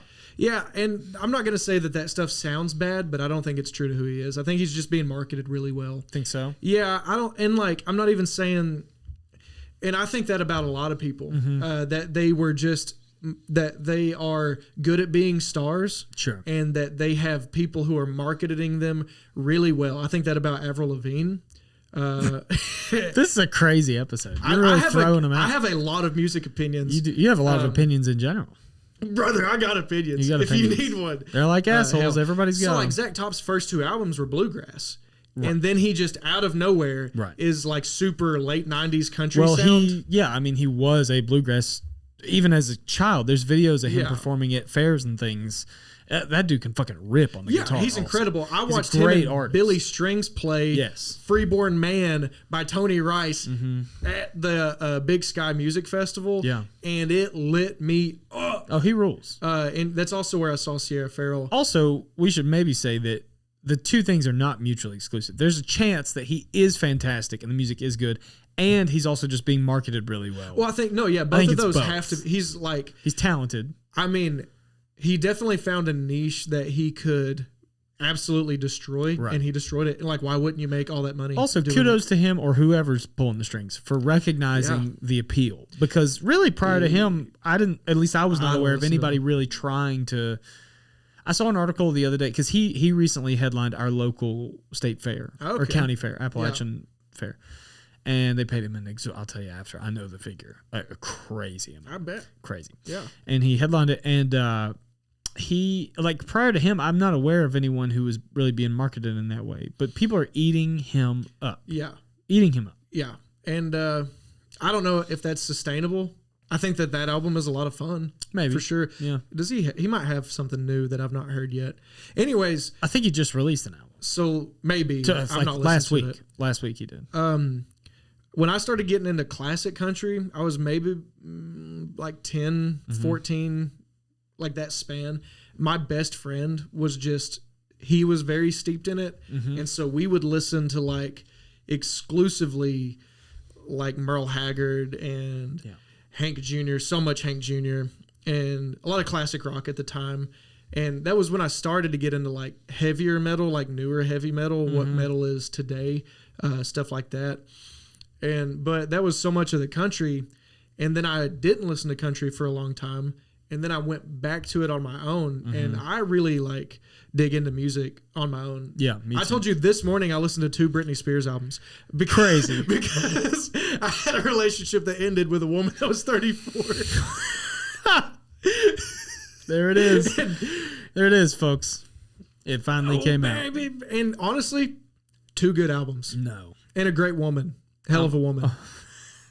Brittany or the one Yes. that... Okay. Of course. Oh, I thought... Okay. All No, right. both. Okay. Both great women. Yeah. So yeah, I will get on somebody and then I will deep dive like their first albums and stuff like that. Let me throw this one at you. And this is a little slightly off topic. You ever take a gander at Aerosmith's first album? No, haven't got here's there yet. here's a hill I've been I'll out die of on. classic rock for a long time. Here's a hill I'll die on. One of the best debut albums Really? ever. Yeah. It's so good. I'll Dream I'll On. give it a listen to. Oh, that album? It's on there. That's no, the crazy. album is just called Aerosmith, I think. Yeah, but it's the one that Dream On is on. Yeah. First album. It might even be first track. That's nuts. That's nuts. That's One of the nuts. greatest rock songs of all time is on their Yeah. debut album. That's crazy. That is crazy. I mean, that's like Zeppelin has some of that, on their early stuff too. Like, well, really all their albums, but the first one has good. It does happen. So many. I think that it's actually more of the case than it is the exception. Yeah. 3 Days Grace. I Hate guess Everything that's About true. You was on the first one. Disturbed. What's their one? Oh, wow. Down with the Sickness was on their first album. Yeah. Yeah, I don't know. That happens a lot though. Well, with Aerosmith, I think that period too in the 70s is interesting because that one album could carry them quite a way. You know what I mean? Like Dream On is what the song you think of when you think of Aerosmith. Right. And that was 60 years ago or whatever. Like that was their Yeah. first one. And they just knocked it out of the fucking park. I would imagine, and this is a semi-ignorant stance. I'm trying to akin this to stand-up a little bit. I would imagine that it's similar to your first special in that you sometimes take 10 or 12 years to develop your first special, and your second one is maybe 2. Yeah. You know what I'm saying? I've heard Like that. they were writing that first album their whole life. I don't remember who said it, but he was like, you have your whole life to write your first, in this, he was talking music. Yeah. So you have your whole life to write your first album. You have a year to write your second album. Exactly. Because you have to keep it going. Exactly. If you want to keep doing that. And so that is crazy. That is crazy. Yeah. Yeah. Well, the some of the like newer stuff too, and I think there's a gap for me with country especially, really with almost all music, but there's a pretty big gap for me where it's like I can appreciate some early 2000s, like Kenny Chesney, Tim McGraw stuff that was playing on the radio when I was a kid. Yeah. I can appreciate it. It's mostly for sentimental value. 100%. But I can't appreciate It's very it. like bubblegum music. It has like 2 verses and 3 choruses and a little break in the middle. Right. I mean, and it's kind of... but that's what pop is. You know what Well, I mean? It's like easy almost- to digest music. Right. It's like it reminds me of like a caricature of country music a little bit. It's like it's like a Mad Lib. Where it's you just like- throw some country It's words where the in there. truck beer thing Started. tractor. Yeah, it was the It's worse now. It's way worse now. Before that, it was just I loved a woman, and that was a bad decision. Like all country, my favorite country songs are just the ones that are so Heartbreak. surface level depressed. Yeah. Like if this was just a game. Well, that's not surface level. That's such good writing. Beautiful song. That whole album, Human Emotions. Beautiful song. Well, as a fan of the writing in music too, I think it makes sense to me that you'd be drawn to country, especially 70s country, because there is such a strong emotion in those songs. And particularly So like, strong. and this is kind of a weird opinion I've never thought about until now. I wonder, let me pitch this idea to you. A lot of today's country is lacking that. And is that akin at all to the fact that in this modern world, it's tough to live the life and have the experiences that a lot of the, like, let's just use Merle for an example. Yeah. And I don't know how much you know about Merle's background, but I know a whole lot. I'm hot off of this country music documentary. I know brother. this guy's a damn I'll tell country you, genius. I'll right tell you now. everything about. Yeah. So Merle had a weird childhood as a kid. Dad was riding the rails looking for work. He has siblings. Merle runs away all the time, gets in a boxcar. At one point, they live in a boxcar off the rails in Bakersfield. He winds up in San Quentin prison. Yeah. He is there in 1959 when Johnny Cash performs his first live at San Quentin. Now, that's not the album version. This is a prior concert. I've heard the album version. Okay. And he's like the first almost here. Merle Haggard was in the front row. Right. Yeah. So Merle's there. Or maybe Madison Square Garden. I don't know. Shortly after Merle sees Johnny at the thing, he starts writing music and performing while he's there. And there's an escape plan with him and some other felons that are going to get out. And they convince him to not. Yeah. Because he has this talent that they recognize. Right. And they say he's up for parole in like a year or whatever. So they're like, just ride out your parole, get out there and become a star. We're going to break out. They do. They successfully break out. 6 months later or something, they catch up to the ringleader guy, arrest him, bring him back to San Quentin, and execute him. And Merle is there. And Merle writes the song "Sing Me Back Home," which is about this guy being executed, and he asked Merle to sing him one song. Like that kind of a life. And then he gets out and becomes one of the greatest country stars of all time. Yeah, leads him to write music that is unbelievable. Yeah, Morgan Wallen is from Sneedville, Tennessee. Yeah. That's his whole story. Right. I'm from Sneedville, Tennessee. It's there's like such a piss and match of I'm from a smaller town than you are. Right. And I get into it because like my town has like my town has no traffic lights. Right. You are from a small. Well, and that's still, also that doesn't make you good or bad as an artist or whatever. There's also some Morgan Wallen songs that I can appreciate, that I don't mind, especially the writing. Yeah. But what I'm saying is, I wonder if life experience that is really not accessible in the modern age is what led to some of that writing. You know what I mean? Have you ever heard? You listen to Benjamin Todd? You big Todd guy? I'm aware. Like, I don't love him, but I'm aware of it. Oh, you don't love him? I think his songs are so down and out. Like he had a crazy life. I don't know if you ever. Sure. And there are still those guys out there. There are some, but he's not like popular. Charlie Crockett's kind of that way. I watched Charlie Crockett in Knoxville pretty recently. Love him. He's got it. Yeah, he's one of the best live performers I've ever seen. I don't know, man. I feel like it's some of that, and also just you had to sit with your emotions back then. Right. Like you can just watch reels for 4 hours until you pass out now. And you had to write. Yeah, you didn't. I mean, you had stuff to distract yourself, like heavy drug use or which leads to more writing. Which oftentimes leads to a lot of writing. Townes Van Zandt. Turns out, I love Townes Van Zandt. He has the album. I don't know. He's like sitting at a desk or whatever. It's got lungs on it. He's also a big part of that documentary. You would love that documentary. It's a big. I need you to watch it. You know Blaze Foley? I do know that name. That's one of my favorite. Him and Townes were good friends.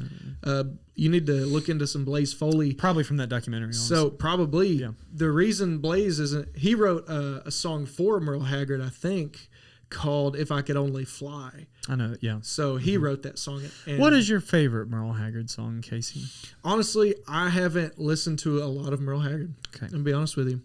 I tend to lean a little more towards his early work when he was Merle Haggard and The Strangers. It has more of that raw Bakersfield sound. Yeah, I find, and this is just my opinion, I find that as his career went on, just like most do, he kind of took on this persona of I'm this cowboy hat wearing country singer guy. Yeah. That's not really the origin of Merle Haggard. When you listen to that early stuff, he has a there's so many songs, but I mean Lonesome Fugitive is one where it's just like the fucking writing in that music is unbelievable. Does he sing "I'll Stay Here and Drink"? Yep, that song. That's him. Okay, actually, I have deep dived some Merle Haggard. So that's to me, that's a great song. Musically. To me, that is more in that I'm a country guy vein. Yeah. If you go backwards in his catalog, it's a very unique Bakersfield sound that I think really just Merle and Buck Owens had. Buck Owens also evolved though into by the Tail, a much good song. Right. Yeah. But like I'm thinking like Streets of Bakersfield, you know that Buck Owens song? I don't know it. But okay, that's a very early Buck Owens song. And to me, when I think of his sound, that Bakersfield sound, it's that. Yeah. And Merle has the same thing, especially on the first few albums. And I don't know. I feel that sound is so authentically him that the writing was strong. Like he was producing his most Merle stuff. I think I did listen to his first album, and I can't remember what I thought of it. I mean, I don't think I drew any strong conclusions. I'm not even really sure that it's his first one I'm referencing. Let me look. The reason I listened to it though is because Sturgill Simpson did a YouTube recent interview, and he had a guitar, and the guy interviewing had him a guitar. Oh, I saw a clip of that. Oh, it's good. That's a good episode of whatever that thing was. Yeah. Rules, dude. And they play a little bit at the end, and he's asking him. He was like, if you want to hear somebody play with attitude, though, listen to Merle Haggard's guitarist on his first few albums. He was Sure. like, that guy just has such a way of playing. Right. Where it's like pretty simple, but he has like, it's hard to explain because I'm such a shit guitarist. I'm not even a guitarist. I can strum a little bit. Yeah, me too. Enough to know when somebody's really playing. And yet you still record yourself doing it and put it on your Instagram story. Oh, that's funny. I've got some fans.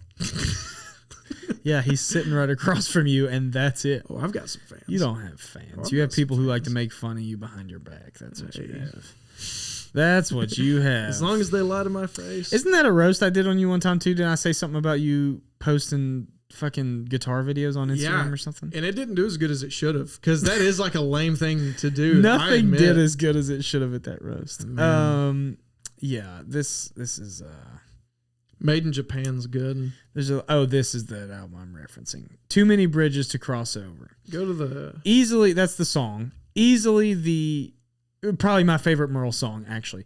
Just the writing on some of his early stuff is absolutely insane. It's the Mama Tried album. That's what it is. Well, this is a 2001 compilation, but Green Green Grass of Home, that's another one. Good one. Just quite a few of them, but Too Many Bridges to Cross Over in particular is, maybe we should listen to it after just so you get a sense of what I'm saying. Like, the writing there is so I feel like if you were to print off lyrics of 5 different songs from 5 different eras and 5 different genres, I could tell you unequivocally which one is 70s country. I think or just classic country. I think also, and this might be like a weird take, but I think Inmates have a very specific way, or maybe not specific, but a unique stamp of something that I can't really tell you what it is. Sure. But like perspective. I listen to Johnny Cash, and I know you're probably 10 times a Johnny Cash fan than I am. It's pretty upsetting. But Johnny Cash reminds me so much of my dad telling stories. Right. When you hear Johnny Cash talk, reminds me of my dad a lot. My dad is a felon. You want me to blow your mind for a second? What's that? Johnny's not. Yeah, that's crazy. He's never in prison. That's a common misconception. For performing. Yeah, but like the drug usage and the... Oh, sure. He performed like... He's a kind of a kindred spirit to those guys. Oh, yeah. And that was kind of That's why they loved him. That was his platform at the time. I mean... Well, he later... And this is a deep... Again, nobody is listening, so who cares? But this is... He later went on to kind of take that representative nature of himself and be an advocate for not only prisoners, but for Native Americans and, you know, like all these other different platforms later on. I'm sorry. I'm not laughing at that, but it reminded me of the Dewey Cox movie where they make fun of that. You know what's crazy? Stand Tall for the Little Man or something. That movie came up on the podcast I recorded right before you. No way, dude. I swear Dewey to God. Cox is so Me and Michael talked about Walk Hard. Hilarious. We were talking about the DARE program, and Michael and I were like, it kind of reminds us of Dewey Cox when he's like, it's the cheapest drug money can buy. Yeah. It makes sex better. So good. It's so good. Genius. Who wrote that movie? I would love to know. It's a great movie. Incredible. If you've never seen it, Walk Hard, a Dewey Cox story. It's a parody of the Johnny Cash such biopic. an unserious movie about like somebody who didn't. The wrong son died. You ate a half of the quarter of the. Yeah. You know. It's so good. And like it's funny to like dig that hard into somebody who had such a serious struggle of life. Yeah.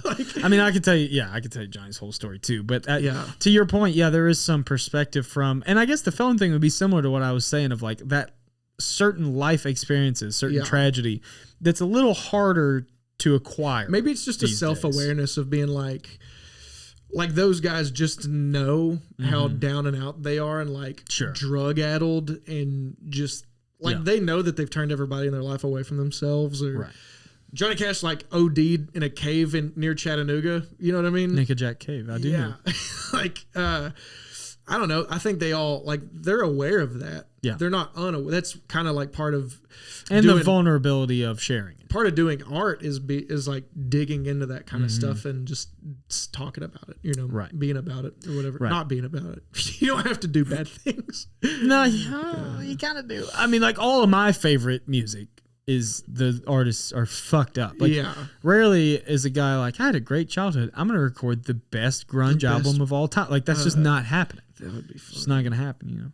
And you have tragedy that strikes even after, like Lane Staley, the Alice in Chains guy. You know, he struggled with heroin addiction and died after giving one of the greatest live performances. Like, all grunge music died from heroin. 100%.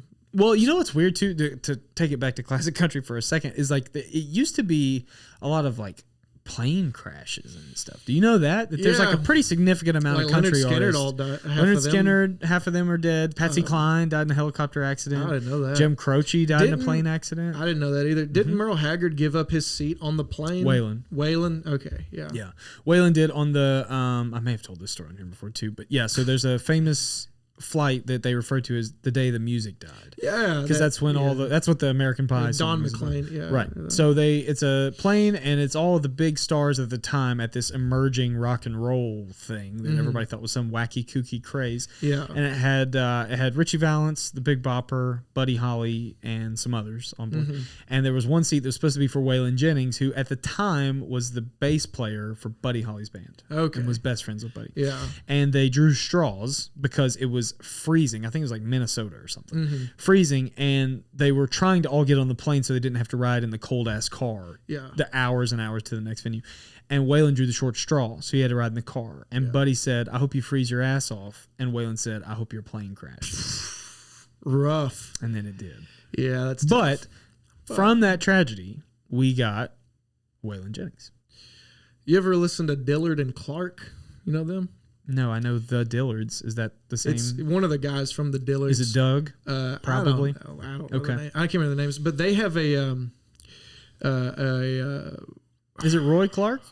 No, it's not Roy Clark. I just bought some Roy Clark albums, just guitar albums. Yeah. They have a cover. They have a Beatles cover that's really good. Interesting. They were one of the first like country rock. I do love bands. Weird covers like that. It is where it's like they wow. Don't Let Me Down. Don't. Oh no, that song. Yeah. Okay, so I was like, this song rules. I want to know who wrote it, and I saw it was the Beatles. I don't like the Beatles. More importantly, I hate people that like the Beatles. Yeah, I agree with that. Yeah, it's not the Beatles' fault that all their fans are bad people, but I like a lot of Beatles music. I do find them to be terribly overrated. I think that their version of that song, even when I looked it up, it is better than the country one. I hate to admit it. The country one has its own place. Yeah. Theirs is just more of like the rock at the time, which may have well has been deathcore heavy metal for the time. Sure. Because they were like kind of yelling a little bit. Do you know that the Dillards were the Darlings on the Andy Griffith Show? No, I didn't know that. Yeah, so the Darlings is a family. This is again. Did they do Mountain Dew? Is that their one of their? No. Or no. They did a Dooley. Dooley is one. Dooley, yeah. Yeah, he was a good old Sitting man. on a He lived down by the mill.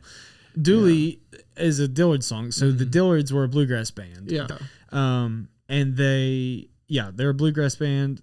Pretty significant following at the time, and then especially during like the folk music revolution of the 60s started, the bluegrass was cool again and shit. Right.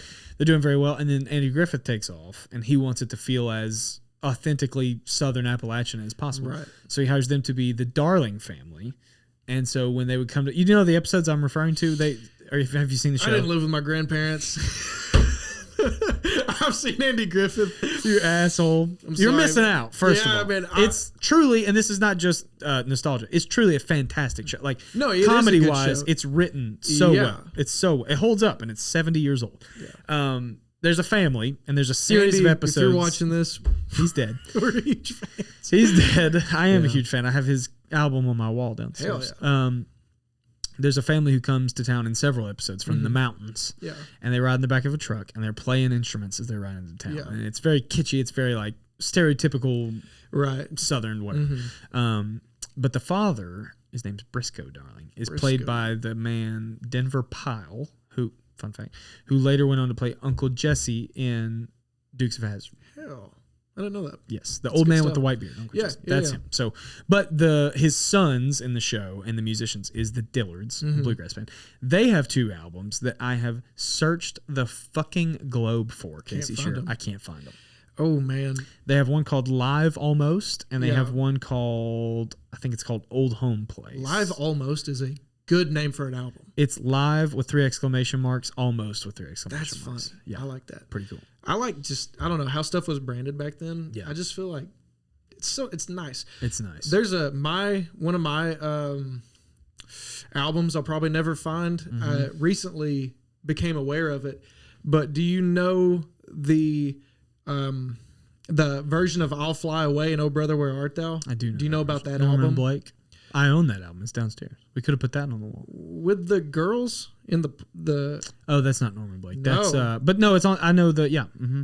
it's like got the green. It's the In the Pines. That's a hard to find album. I tried to buy it off the internet. No, sorry, I misunderstood. I have the "Oh Brother Where Art Thou" sound right. Yeah, that's not what I'm talking about. no. So this album I think may have been recorded in the 50s, and I can't remember the names. Something Sisters maybe. Yeah, Andrew's sister. No, that's I don't know. But it's so many like all 40s. the songs are. It's a lot of like murder ballads. A lot of folk music is murder ballads. Yeah. They have a version Pollyann. of In Polly the Vaughan. Pines. Polly Vaughan. Polly. Wait a minute. Knoxville Girl. That's another one. Anyways. Yep.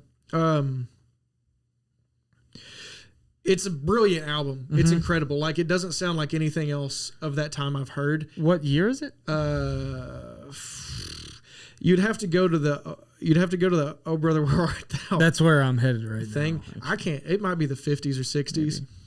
And it was just like it was two girls. They were like early 20s maybe, and they recorded this album, and then they never did music as far as I know again until Really? They actually have a new album. They're like old now. I was about to say they're alive. Yeah. So, anyways, this girl, she goes to see "Oh Brother Where Art Thou" in theaters, and they play that version of "I'll Fly Away," and she's like, "That's me." You know what I mean? Whoa. And she didn't know. she didn't know. Like they didn't. Also, "Big Rock Candy Mountain" is the best song of all time. And that version in particular. Well, he wrote it. He It's did fantastic. write it. Yeah, Harry McClintock. He's from near Knoxville. Really? He's got some songs people shouldn't agree with. Well, so does David Allen Coe. I mean, we talked about him a little bit. Yeah, well, There's a couple ones that are rough. Oh, there.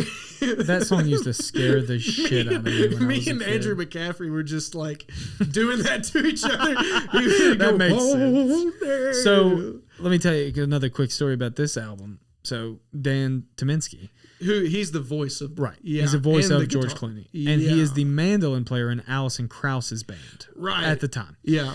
And so he's hired for that gig, and I watched an interview with him on one of those, like, they used to do these really fun, like, Country Tonight shows where, like, all the greats of the Opry would sit around a circle and play different things and talk about it, blah, blah, blah, and have guests. And at the time, this album was huge when this movie came out. This soundtrack I think it won a Grammy for Album of the Year.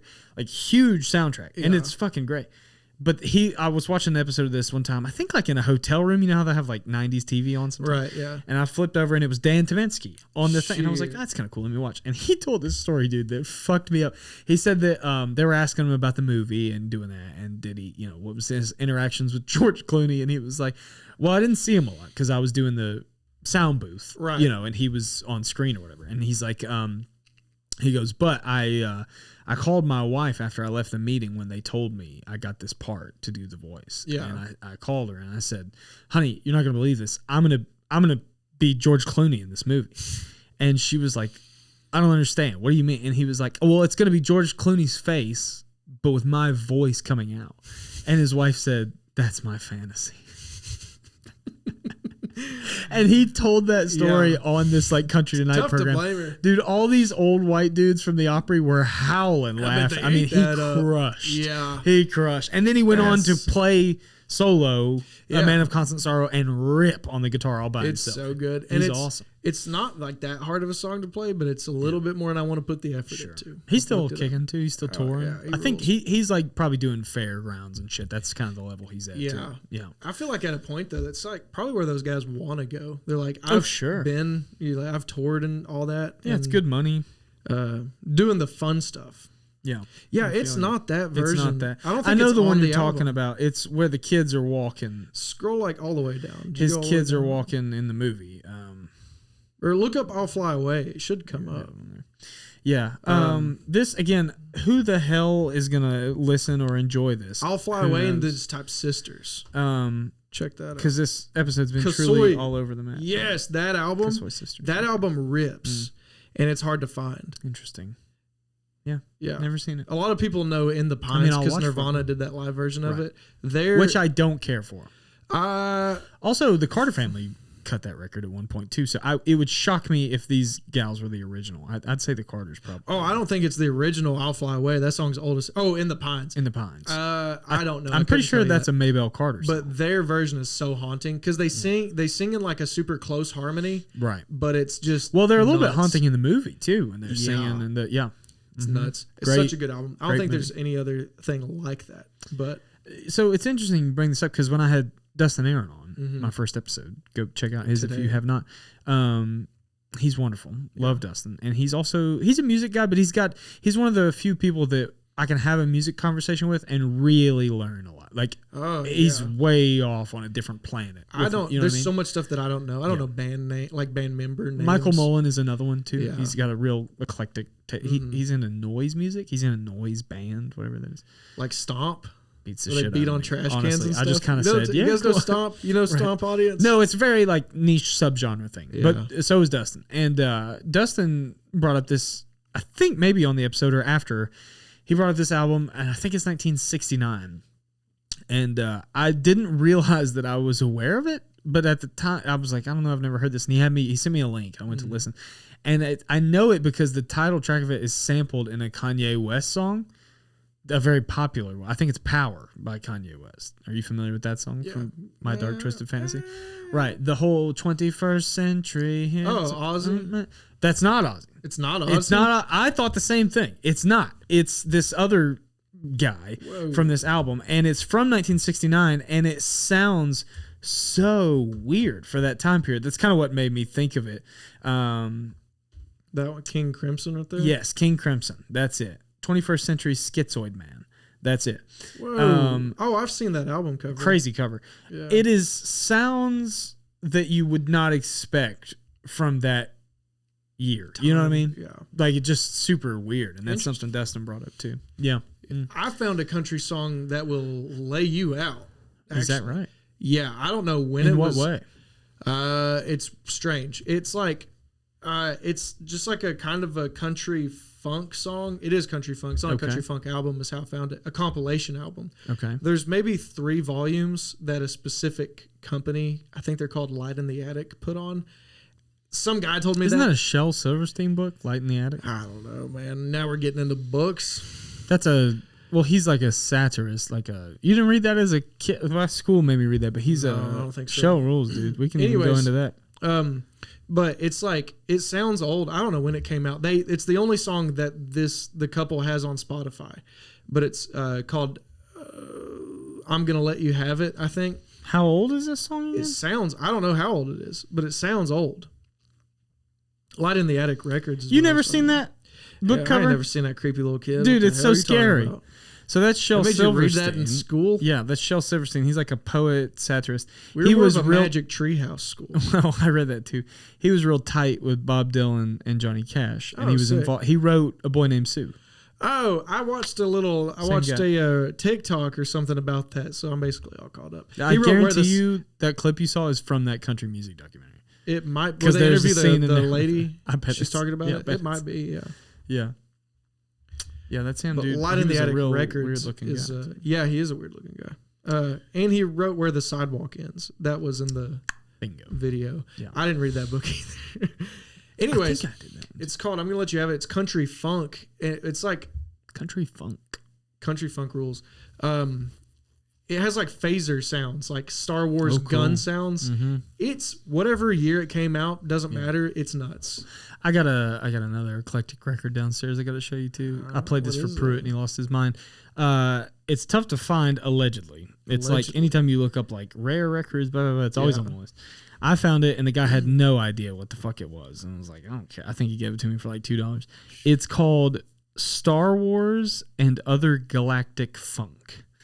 Oh. It is a year or Is two. it gloopy? Does it sound pretty gloopy? So Star Wars comes out in, is it 77? Hell. 76, 77. Sure. First Star Wars I'm comes not out. a good year guy. Well, at the either. time, it's just Star Wars. It's not Right. Episode 4 or Yeah, A it's New just Hope. Star It's Wars. just Star Wars. Mhm. So I have that album. I have a cut of that when it's just Okay. Star Wars. Yeah. And it's got all the art on it. It's awesome.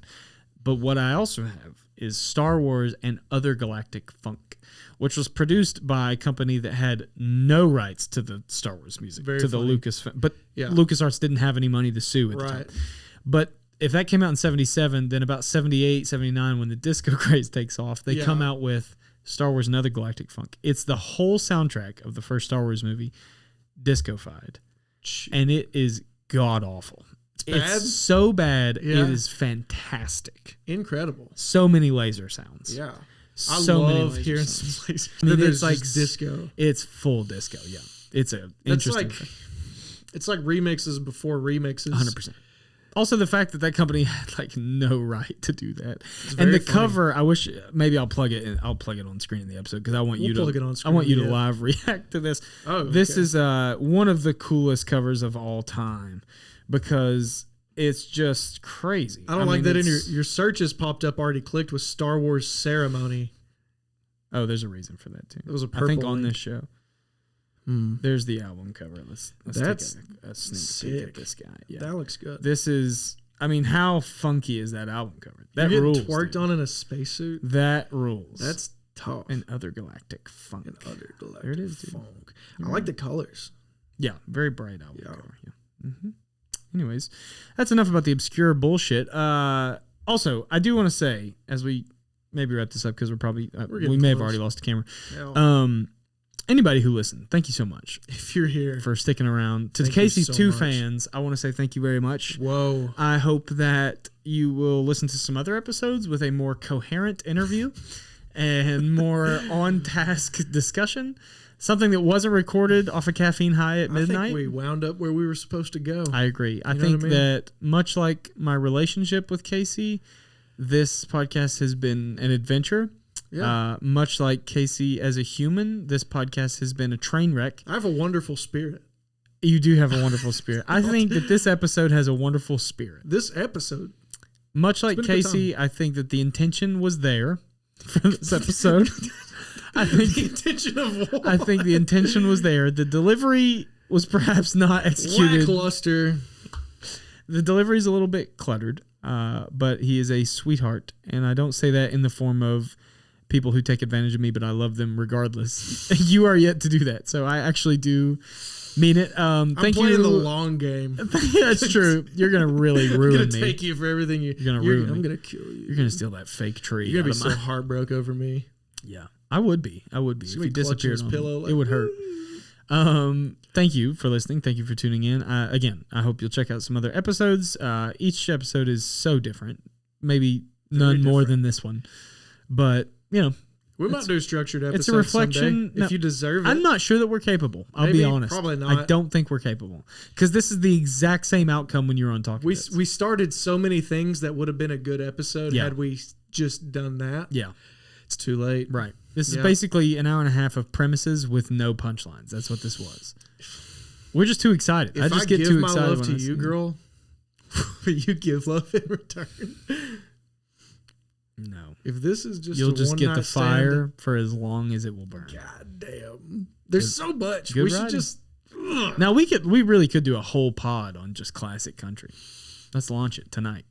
We'll take that neon down and just screw a different one up. And just a girl put that song in a playlist and ripped my heart out of my chest. No, I'm just kidding. Yeah, it's a good time. Halfway kidding. It's a good time. Yeah. And she's 36.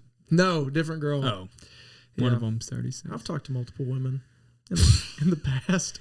Well, all right. We're going to end there with a subtle brag from Casey Shearer. Thanks, buddy. Thank you for coming. Thanks I'm for sorry. Having me, man. On such short notice. Genuinely, I am sorry that your evening did not pan out. I'm sorry that I'm here. But as am I. However, for the circumstances. And I said this before we recorded, I feel that your evening worked out much better. I think so, and I've learned the power of friendship. You've learned your lesson. Several. You've learned your lesson. I've learned my lesson. And I try to tell them. But hey, here we are. Casey, do you have anything besides your show? Obviously plug that, but any socials, anything, plug anything you like here for a second. I have an Instagram account that I put fish pictures on sometimes. Yeah. It's Casey Bean _ at Instagram. I don't know. I mean, I'm a guy. I'm producing a show in Tellico Plains. Tellico Plains, No, but Tennessee. I don't know if anybody from there is going to hear this. Well, that's actually okay. that's just a county over from Terabithia. So if you if you get lost and you think you're in the middle of nowhere, you're probably there. You're close. Tellico Plains, and that date is September 25th. Thursday at Peach Street Grill. Peach Street. The only Grill. restaurant within 50 miles worth going to. Right. The premier comedy destination of Tellico Plains. The comedy debut in general. There you go. In Tellico Plains. Right. And we hope, obviously, that the show will be successful and continue. Fingers and that, crossed. You know, when you stop being a douchebag, you'll give me a spot on it. And that'll I'll be book you someday. Someday when I deserve it. No, thank you, buddy. Thank you so much for coming. Anything else you want to plug before we go? No, man. Okay. All right, that's it. Thanks, folks. Subscribe, follow, all that shit. All that See stuff. Ya. Bye.